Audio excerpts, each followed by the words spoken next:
I'm going to say something very private on this video, and I know it's, so what? When I left the church, I had a boob job. So what? Who cares? Who cares what other people, what they do or don't do? The Church of Scientology took this, which was only known in my confessional. They took it and they mocked me on the web for having a boob job. They made it into internet business, so I feel I can put it on. It's already, and they had my son read it, Alexander Jensch, read that I had a boob job and guide me to this hate website.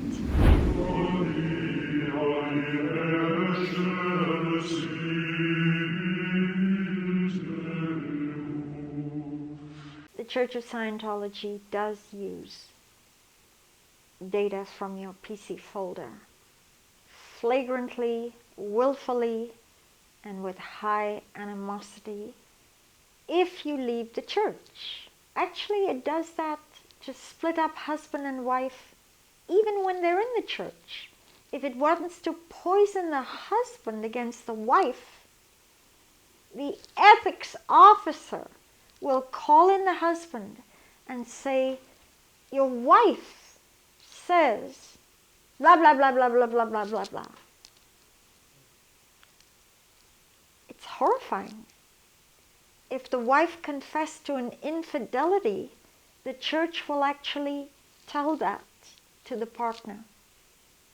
Now, I'm talking as a very senior case supervisor for years. I'm not talking as some outsider. My journey there was 35 years. I recall my second day on the job at Office of Special Affairs International. I got a call from Warren McShane, RTC legal officer. And Warren McShane told me, I want you to go through these folders belonging to X and look through the folders and tell me what he fears the most, what he likes the most, what he's intimidated by, and what he dreads. And I thought about it, and I thought about it. And the next day, I told my senior, I refuse to do this job. A guy called Placido Domingo Jr., the son of the great opera singer, Placido Domingo, left the church. And they built a hate website on him, giving some of his very private sexual conduct given out of his confessional folder in the so-called sanctity of a session.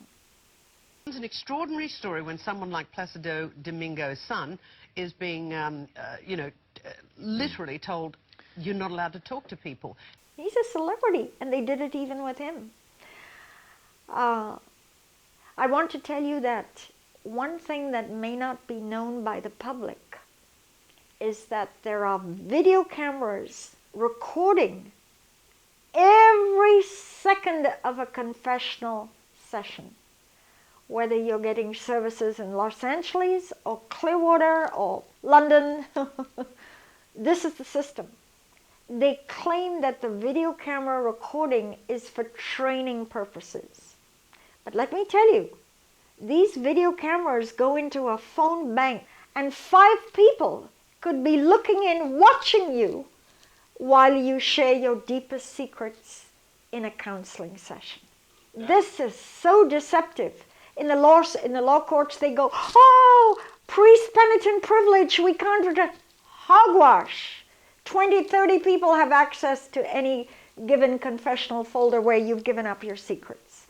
And according to a couple of ex-Sea Org members, David Miscavige has worked it out in such a way that no matter where he is on the planet, he can plug in to any counseling session and watch you live.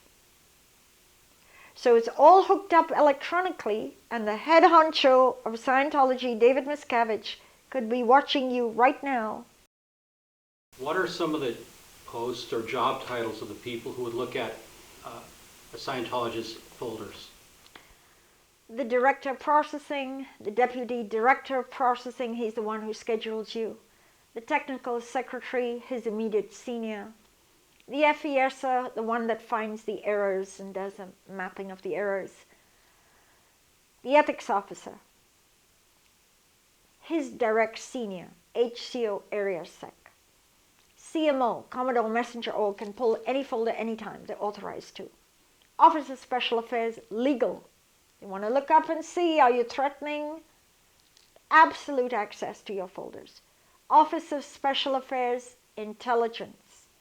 Absolute access to your PC folder.